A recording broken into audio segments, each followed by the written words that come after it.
tell us a little bit about why you're here today?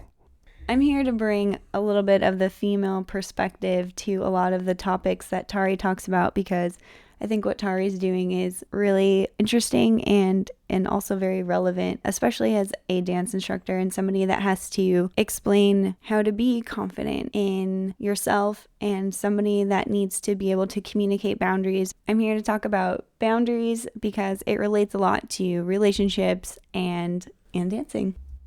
We both have taken a similar style of dance class together called Zouk. It's a Brazilian style that has a lot of sensual aspects to it, but also follows a very specific pattern as well. I'm no stranger to dance in terms of movement and hip hop, but when it comes to partner dancing, it's a very new world for me. And as soon as I took my first class, it really seemed like a lot of the rules that applied in relationship also apply in dance. In terms of boundaries, space, body language, how to read somebody. Would you agree? Absolutely. I agree. I always say that you can tell a lot about somebody the moment you touch them. Like as soon as whether the guy connects like on my shoulder, and right now I'm even grabbing my shoulder because for me it's like it's such an indication of what kind of dance it is going to be right off the bat. I know if he's going to be a strong leader or if he's going to be a timid leader just within the first 30 seconds of touching.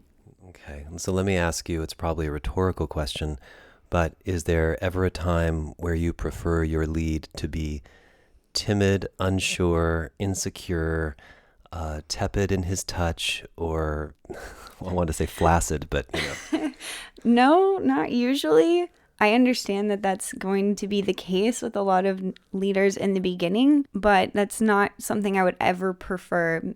Now, it doesn't mean that I don't want a leader that is always telling me what to do. I do like a little bit of a lead that kind of hangs back a little bit so I can do what, if I hear something in the music that feels good to me, then I want to have that opportunity to do that. All right, good. Well said. And I think if you're listening, you must be hearing that there are some parallels in how someone leads in dance with how someone leads in relationship and even in the bedroom. I think that dance is such a great environment to both learn and practice some of these roles if you find that they are challenging for you, depending on who you are and what role you play in your relationships. All right, so let's jump into something a little bit more polarizing.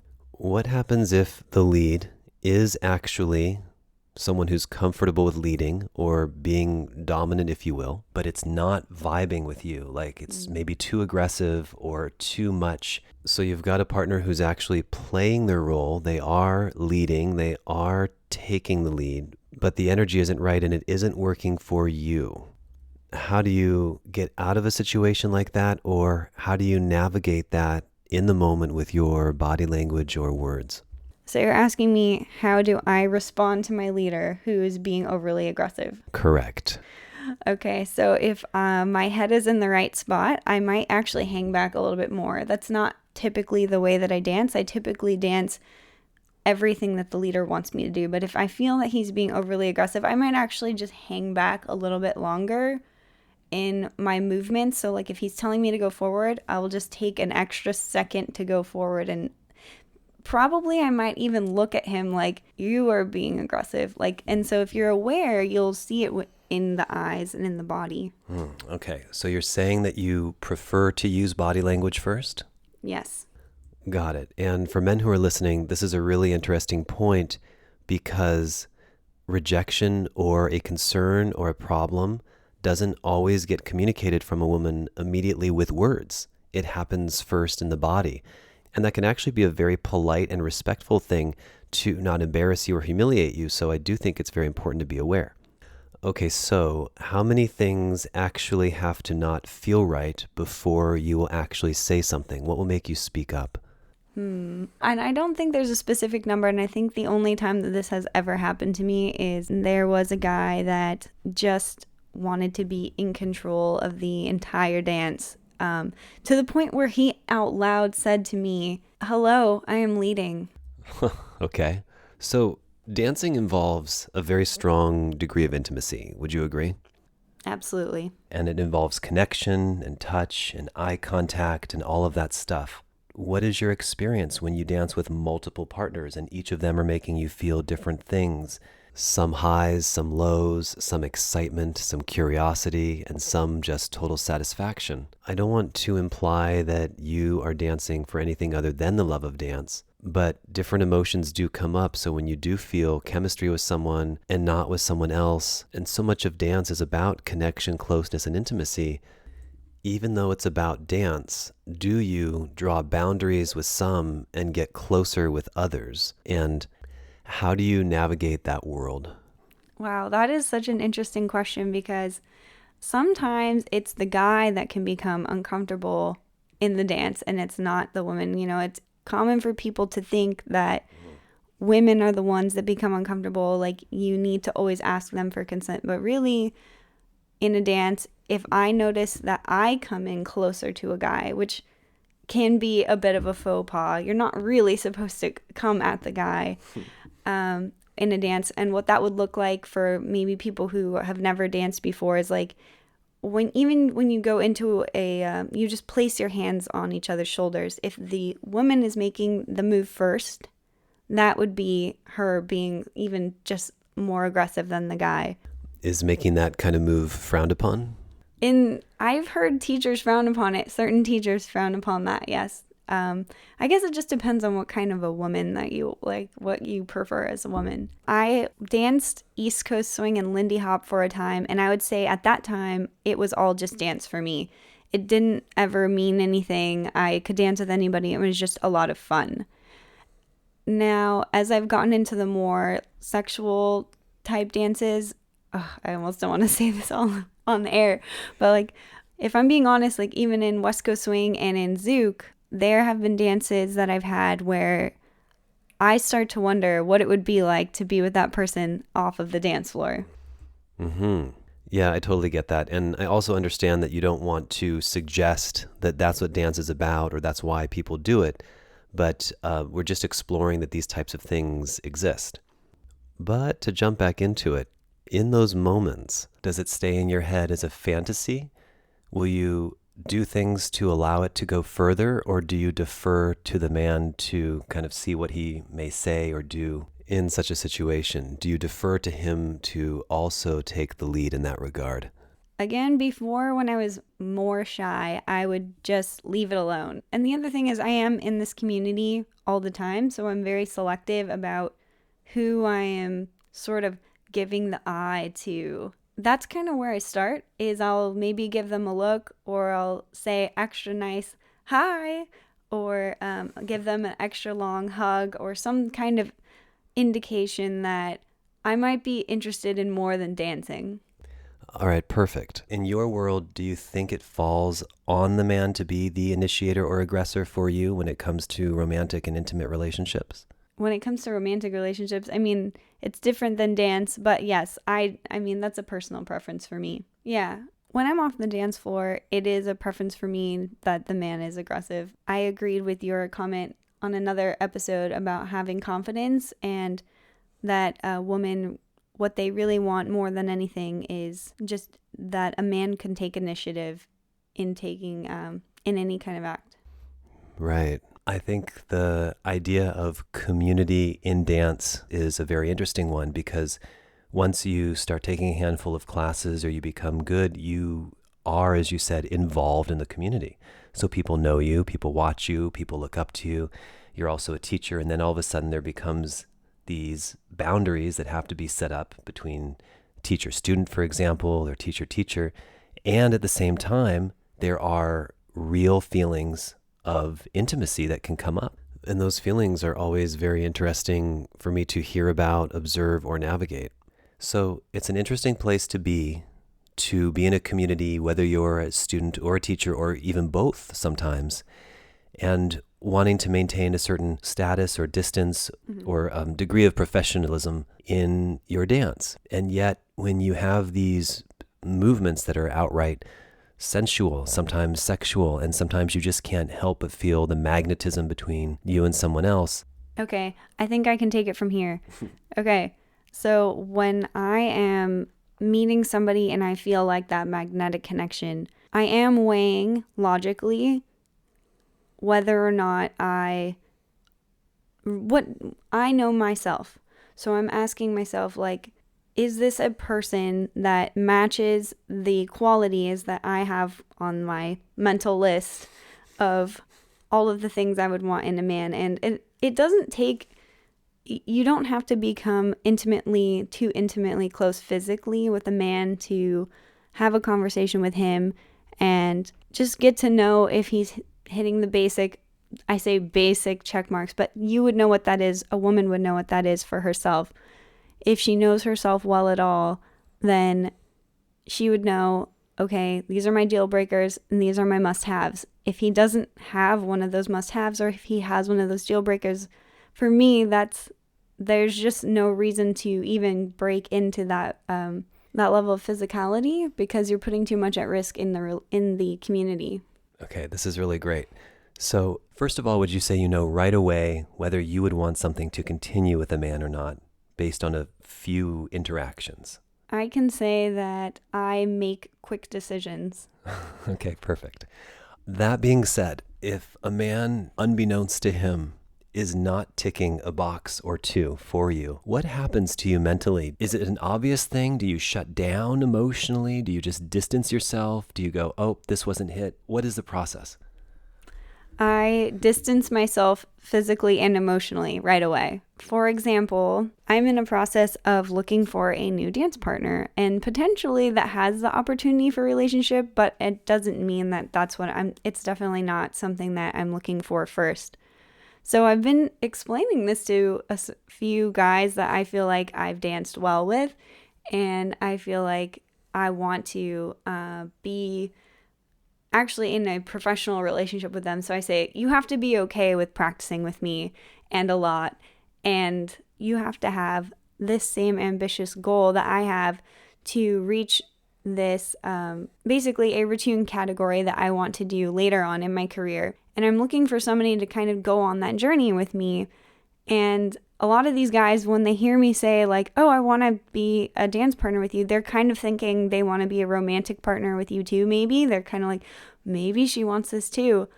Well, there was one guy that I talked to and I said, yeah, I want to go into the rising star routine. And he said, oh, but that means that you have to like practice on weekends. And I said, yeah. And just immediately was like, we're done. Oh. If you can't practice on weekends, that's it. When you consider a dance partner, does their skill level come into play? And so here's a few questions for you. Would you consider someone who's not as adept as you are? Obviously, we all love being with people who are better than we are so that we can level up our skill. And do you find yourself less sexually attracted to them because their movement lacks in quality or finesse or skill? That's a great question. So there is a quantifiable way in West Coast Swing to measure somebody's ability, and they measure that on a level of novice to champion level. So although that is a quantifiable way that those judges say that you are a good dancer, really, I've danced with people that I didn't know they were a novice. Maybe because they've never competed, but they're actually really great dancers. So I don't let titles get in that way of me deciding who I'm going to dance with or who I enjoy dancing with. I enjoy dancing with dancers of all levels and in all styles. That makes sense. But let me try to be a little more specific with this one. Okay. Would you be less attracted to someone who's a potential dance partner because their skill level wasn't as high as yours or as close to yours? For instance, a beginner versus someone who's at your level. Would that affect your physical and intimate attraction to them? I would say yes, only because it's so hard for me to know what they're trying to do with me in general. Like once we're on the floor, like I'm trying to figure out, do you want me to go left or right? I can't figure out if I like you right now. Okay. So if they're that level of a beginner, but since I've been dancing for 3 years now, if I'm dancing with somebody that's maybe only been dancing for 6 months, I can still be attracted. I have been attracted to people who've been dancing less than me. It's just that I have been attracted to people who dance less than me, But I do find that I am more often attracted to guys that have danced longer. And maybe that's only because I've been dancing only 3 years. Sure. If you haven't noticed, the point I'm trying to make is in my head, I have this idea that especially with dance and especially in a skill that requires a man to lead, and especially with so many stereotypes of women enjoying when a man leads, that it seems to me that it would make sense that a partner who is more adept and more skilled would also be more sexually desirable to you if you're evaluating them for a relationship as well. Yeah, Tari. So here's my problem. I found somebody that I really like that that is really great, but they're not available because they're so charming that everybody else wants them to.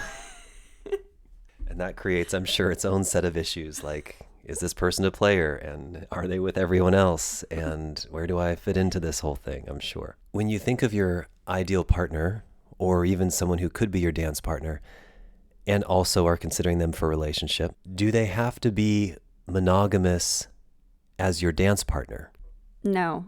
I think because I am a social dancer, I truly believe that in order to grow your skill set, you need to be able to dance with anybody. Have you ever bumped up against jealousy when you're with a partner who you like or you have a connection with, whether you've been intimate with them or not, or you have just maybe great chemistry on the dance floor, and then if you see them with someone else, does that eat away at you or bother you? Or are you just able to appreciate that this is an art form or a skill or a practice, and somehow you're just able to mentally let that go? I'd say this is one of the reasons why dancers can be professional is because we truly do see it as an art form.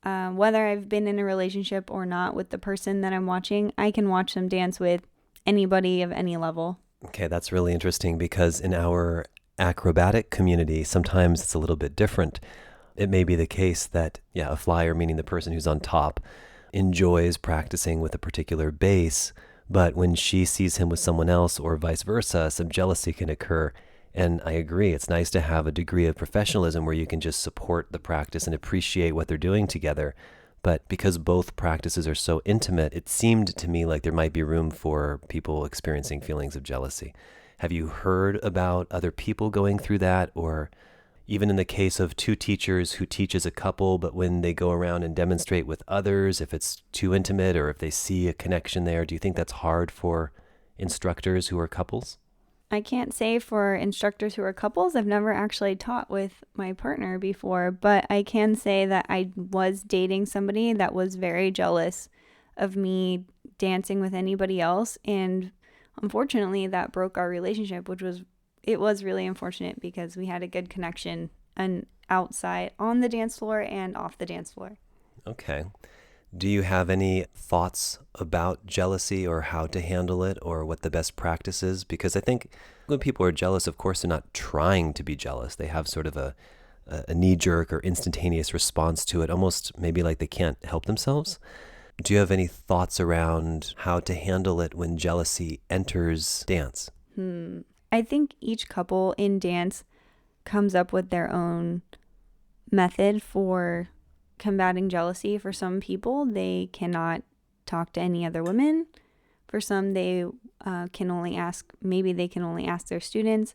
I can't say for other couples, but I can say that when I am in a relationship with someone in dance, I will say, are you comfortable with me asking other people to dance? Are there any people that you feel uncomfortable that I dance with? Because there are some dancers that just give the impression that they want more than, or maybe they don't even really want to dance with you when they're on the dance floor.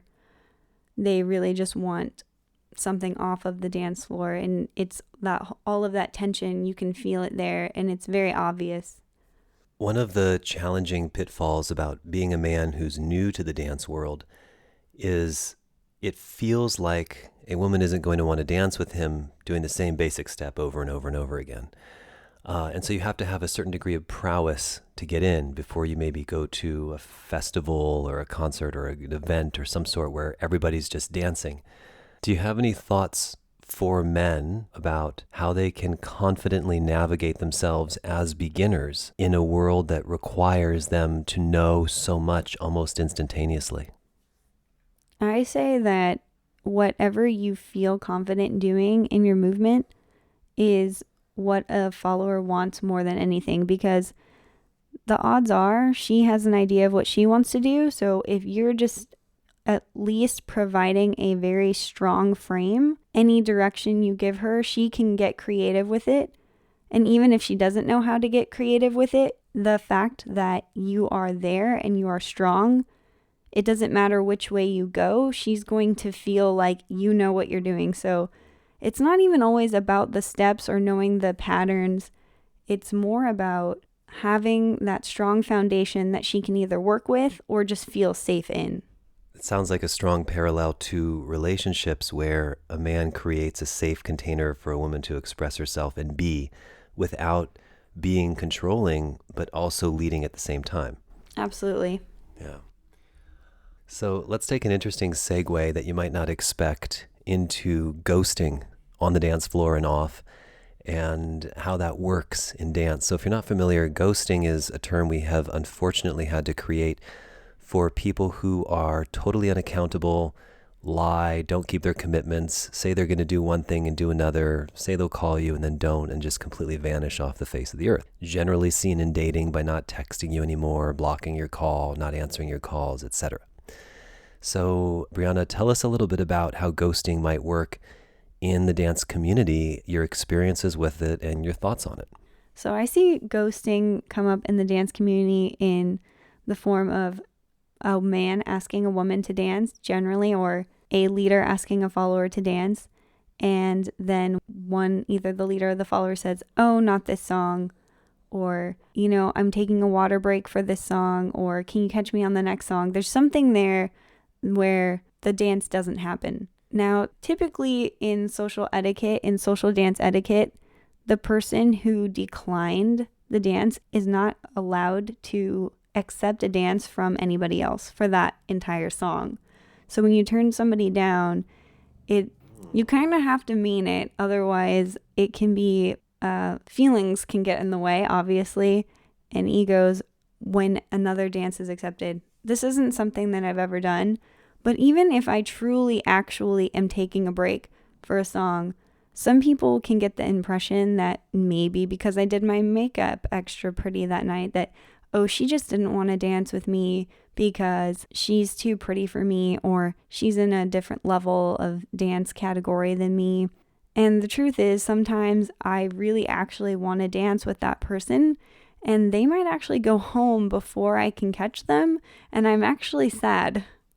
And I never know, like, okay, so the next week, do I go back and say, like, remember last Tuesday? Can we make up for that Tuesday?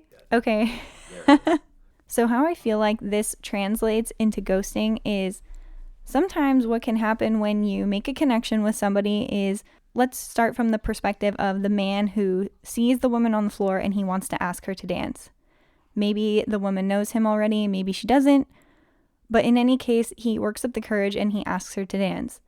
Maybe they've even danced before and he enjoyed it, and they both enjoyed it, and so he's making a second attempt. But this time it doesn't go well, or this time she sits it out, or this time when he finally does, in the case that it's the first time, she does not accept the dance. So there are so many variables to consider here. Like I mentioned a few when it actually comes to, like the couple that I mentioned when it comes to asking to dance, it could be that she's taking a break because she just danced like 20 songs in a row, or she could be getting water, or maybe she doesn't like this song.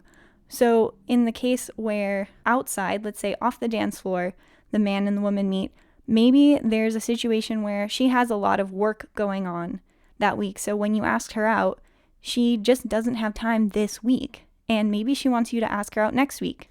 So wait a second. Are you saying that sometimes you've ghosted in the past because the man didn't ask you out on the right week and you want him to ask you out on a different week, unbeknownst to him? That's a good question. So no, that's not what I'm saying. What I'm saying is maybe I did want him to ask me out, but because I had such a busy week, I didn't get back to him. I didn't get back to him the next week. Let me just sidebar here for a moment. You know how we're always checking our phones? We can always send a quick message. It takes like 5 seconds. How come sometimes you won't just send a 2-second message like, hey, got your call, or even a voice note or a photo or something to let the person know that you're still interested? That is a very good question. I think that a lot of girls overthink what they need to say. They, like I mentioned earlier, or like I mentioned before, I believe that girls like to be perfectionists. They want to have the perfect response. They want to have everything figured out sort of before they make a response. And so they want to, in the process of planning that perfect response, they just actually say nothing at all. Okay, I can appreciate that answer, and I hope you don't mind. I'm going to dive into it a little bit deeper, not to press on you, but because I think this comes up so much that people will appreciate hearing it. You know how if you don't hear back from a guy after you message him or call him, that your mind starts to wander, you start to worry, maybe you think he's not interested, and as the days go on, it gets worse and worse, right?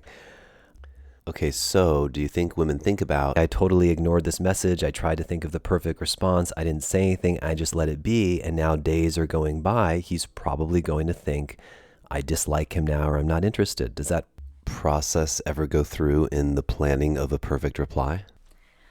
I can't speak for all women, but I'm going to go with probably not. They probably don't think about that, but it's something that we should think about. I guess for myself, what I do if I feel like I've been ghosted or because I feel like I've been ghosted, what I try to do is I try to remember situations in which I legitimately did not have an opportunity to get back to somebody, or I was too busy planning the perfect response, or maybe I wasn't really that interested. And I just try to put myself in that position of that version of myself when it happens to me. I don't want to have any ill feelings towards anyone that is ghosting me. So that's how I cope with it. Have you ever ghosted on someone and they start texting you? Because I think this is where ghosting comes into play too. They start saying, hey, are you there? What happened to you? Or checking in. And then you continue to ignore them, not take their calls, not answer their texts. If somebody has reached out to me and I was interested in them, I either will reply and we will make a date, or I'll say, things have changed. I'm unavailable due to whatever the situation is. Well, that is very refreshing. Okay, now let's bounce back to where we were talking about etiquette and men asking women to dance and vice versa. In your mind or in dance culture, is it acceptable for you as a woman to just ask him, the man, to dance, or is that not part of dance etiquette? What I try to do is I will go back and I'll try to ask, it is okay if a woman asks a man to dance. It's not usual, but it is okay. Why might a woman say no to an invitation to dance with someone outside of the obvious if they have a history with them or something, but just someone new who approaches? What would be a reason why they might do that? Girls are perfectionists. We want to look like we know what we're doing all the time. We know that other women and men are watching on the dance floor most of the time. And so if a woman feels that she's being approached by a man who she doesn't feel like she's going to understand his lead, then she's going to feel like that she doesn't understand how to follow. And then maybe she's not going to look as good in front of her friends. But the other thing is that sometimes I know for myself, I know that if I'm dancing with someone who is a new leader, sometimes I will make a certain face that might indicate that I'm trying to figure out what they're trying to do. And it's not because they're being a bad leader. It's more of just like I'm just learning who they are and how they lead. And that can be painful for the man. So I feel uncomfortable sometimes when I am approached by somebody that is a new dancer, because I don't want them to think that just because I'm trying to figure out their lead, that means that somehow they're doing something wrong. Is there anything to be said here about how you might handle someone approaching you out of the dance world? And do you follow any similar guidelines or evaluate certain things if someone just is hitting on you or asking you out? We're not talking about dance. I don't know how to answer anymore. Okay, well, now I know I had trouble answering the question at first, and that's because I go out dancing every single night. So I'm not typically in a bar. However, in the situations before I was a dancer, I did have a similar approach in that I typically tend to look at a guy and how he's standing and how he's looking at me and how he's talking to me, the words that he's using, and I will literally use all of those things to determine, okay, is this somebody that I can see myself with within 30 seconds of talking to them? Have you been able to draw any parallels or conclusions in these 30 seconds about how good he'll be at pleasing you or kissing you or touching you based on how he's carrying himself? I can say safely that I would say that when I meet a man, I can tell there are certain characteristics that he has that I can tell right away if he would be a good kisser or would be intimate with me in a way that I would enjoy. Do you feel the same way when you watch someone dance? If you see how they dance or if you dance with them, can you also read the same thing?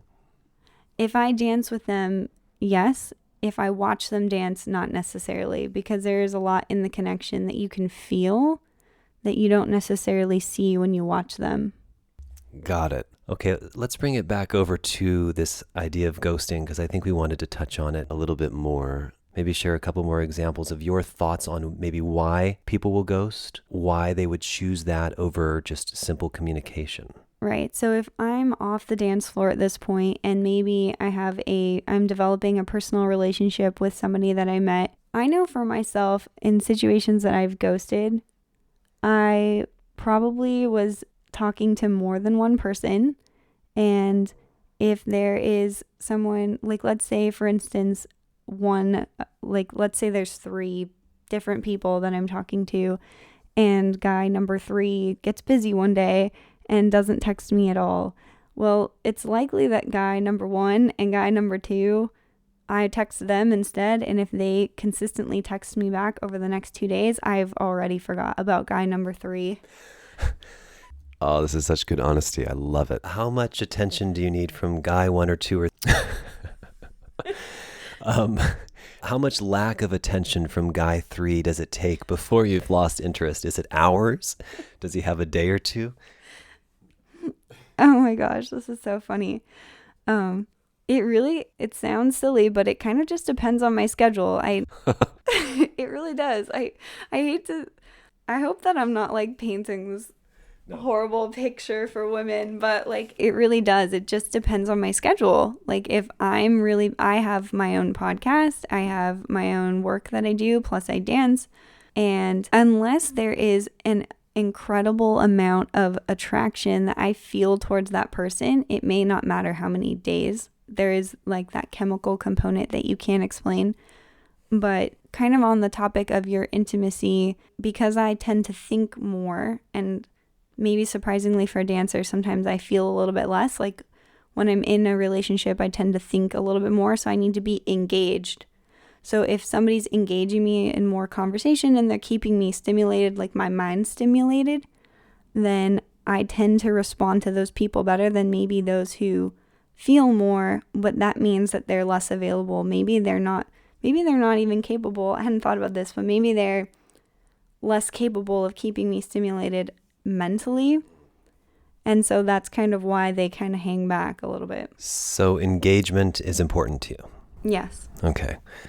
Part of the reason why engagement is so important to me is because when a guy does not respond to me and my text messages over a period of a day, then I'm wondering, okay, does he even have time for me? Is having a relationship with me in his schedule, whether that's he's with another woman or whether that's because he has something else going on, does he have a space for me at this time in his life? I try to ask myself questions that are helpful to the situation, in that, like, if I'm interested, but I'm maybe starting to feel upset that he isn't getting back to me as soon as I want him to, then I will ask myself, okay, well, when do I want this relationship to grow? Where do I want it to go? What is it exactly that I'm wanting from him? You said something interesting. You said, if I haven't heard back from him in the time that I wanted to hear back from him, effectively.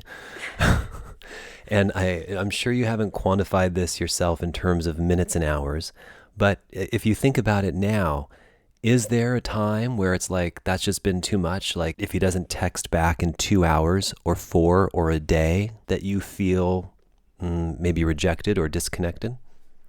It depends on the level of intimacy we have at that point in our relationship. If we are not even dating and we're just friends on speaking terms, I can, it can be maybe weeks sometimes that I can go between talking to this person.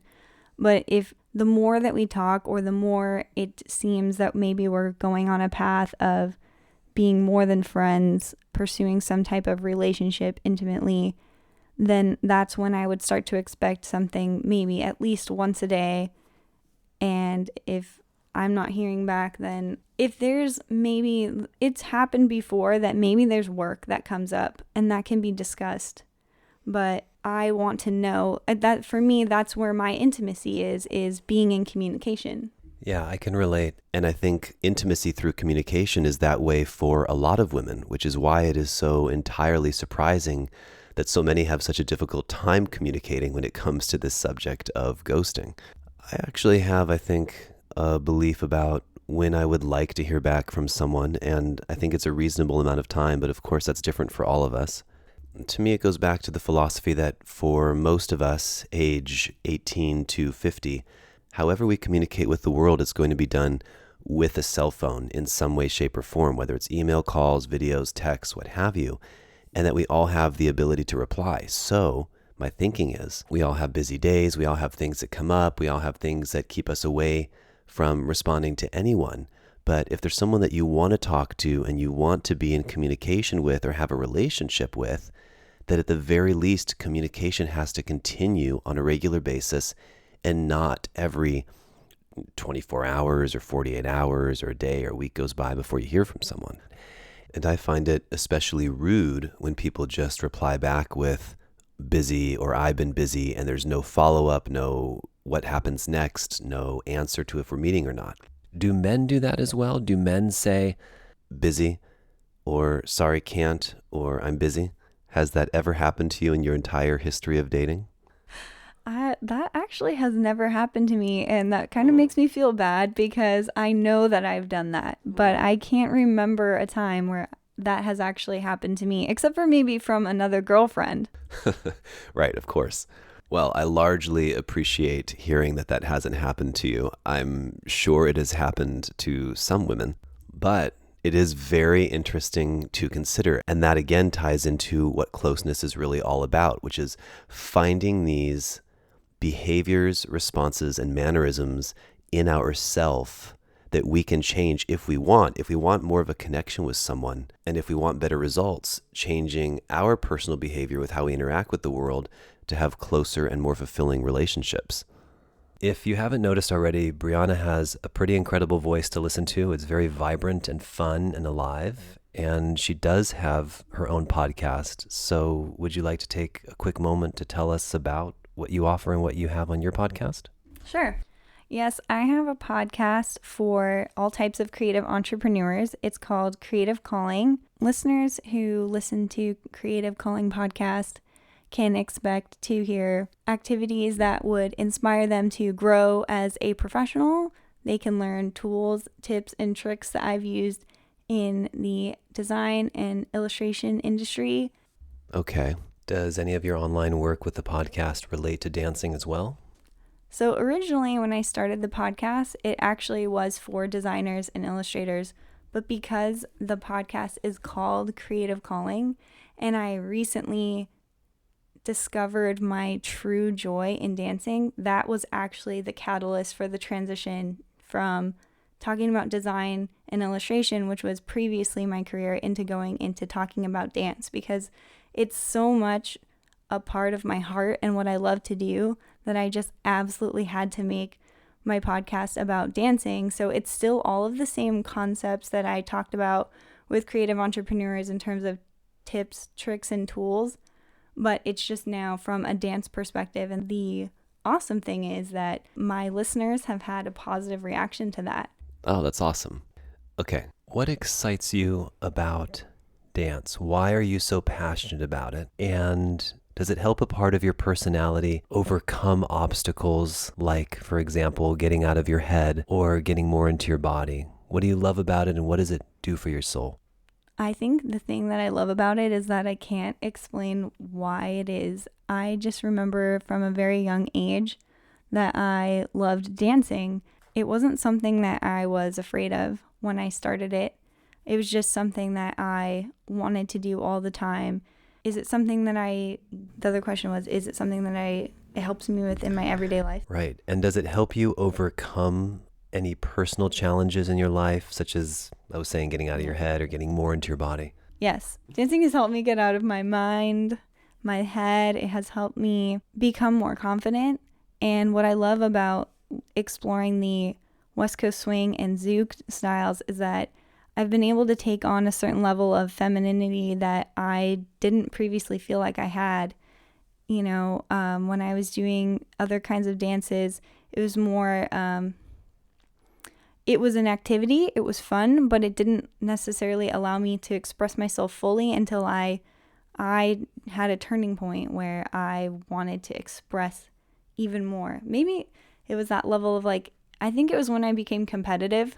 I wanted to be the best, and I learned that the girls who were doing the best actually were the ones who were the best at expressing their femininity. And so it's been kind of interesting to unlock that for myself. Wow, I think that's such a good point. And for women listening who, if you've ever had trouble being in touch with your feminine side or allowing your femininity to come out and shine, I hope you're hearing that dance is an incredible way to do so. When you talk about unlocking femininity, do you mean being in touch with your sexuality as well? Does that tie into it? I would say yes. So it's interesting because I think if you spoke to dance teachers all around the world, if you asked them, is zouk about sex or is this dance style about sex? Of course, you'd get a resounding no, it certainly is not. In fact, I don't think that would come up at all. And I'm not suggesting it's coming up with you at all. I don't think you've portrayed that at all. However, there is this inherent sensuality to it, especially in the zouk world. It's an extremely sensual way of moving. And I think as humans, we relate sensuality to sexuality and sensuality to intimacy. So you can't say it's a dance that's sexual, but you can't really say that sexuality is absent from the dance. Especially for Brazilians, I think they're just the epitome of masculinity and femininity in themselves. So it's a fun dance to learn for that reason. So how does the interplay of sensuality versus sexuality work on the dance floor in a real world situation? Okay, so I heard this really amazing analogy by this competitive couple in Latin. They are currently, I believe, the world champions in Latin dancing.